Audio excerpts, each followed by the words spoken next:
Hi everyone, Jamie with Birthing Confidence here, and today I just wanted to stop in to talk to you about inductions. So, you may have heard recently that there was some news about some new research that had recently come out.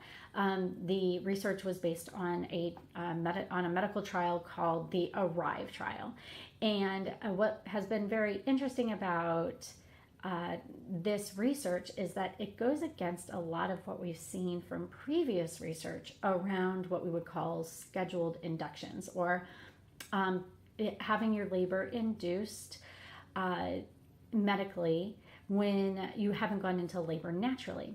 And this trial is coming to the conclusion there is a small reduced risk in being induced at 39 weeks in order and can reduce the risk of a cesarean. Why this is interesting is that it goes against what a lot of other research has said actually increases the risk of cesarean. So there's been a lot of discussion as to whether or not we can derive any conclusive evidence that inducing by 39 weeks is potentially a good thing for women.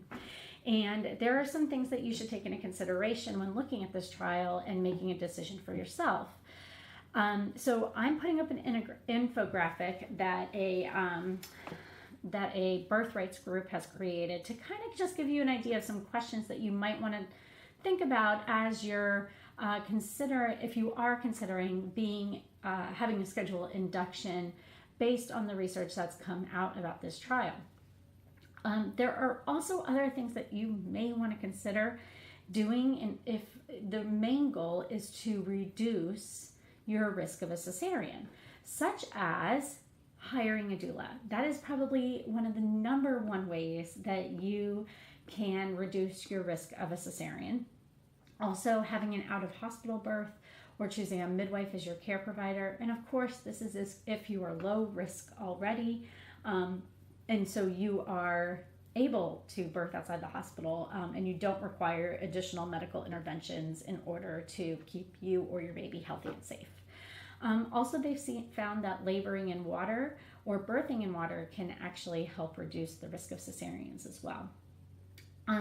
And a lot of other studies have come to the conclusion that allowing labor to start on its own helps to decrease the risk of a cesarean as well.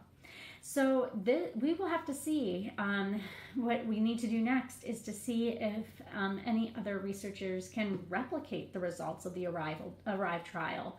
And if they can, then that would indicate that even more research needs to be done on what is it exactly that seems to be causing that reduced risk. Is it the method of induction? Is it a certain the certain variables of the health of the woman, the age of the woman? I mean, most of these women that were induced at 39 weeks were in their early 20s, 23 to 24, which, to be quite honest with you, is not what we're seeing as far as an average age of a birthing woman these days in the US. So these are all things that have to be considered. There's lots of variables that have to be looked at. But bottom line is, if you're considering an induction, talk to your doctor. If your doctor is suggesting an induction, talk to your doctor about why, what research are they basing their decision on, and also trust your gut. How do you feel about an induction when you haven't gone into labor yet? What are the risks? What are the benefits? And maybe a lower risk of cesarean is one that we should be considering. However, I would say that it's still too early to come to that conclusion at this point. So that's it. I just wanted to throw out that information. I'll put the infographic below. And as always, reach out with any questions that you have. I hope you have a great day.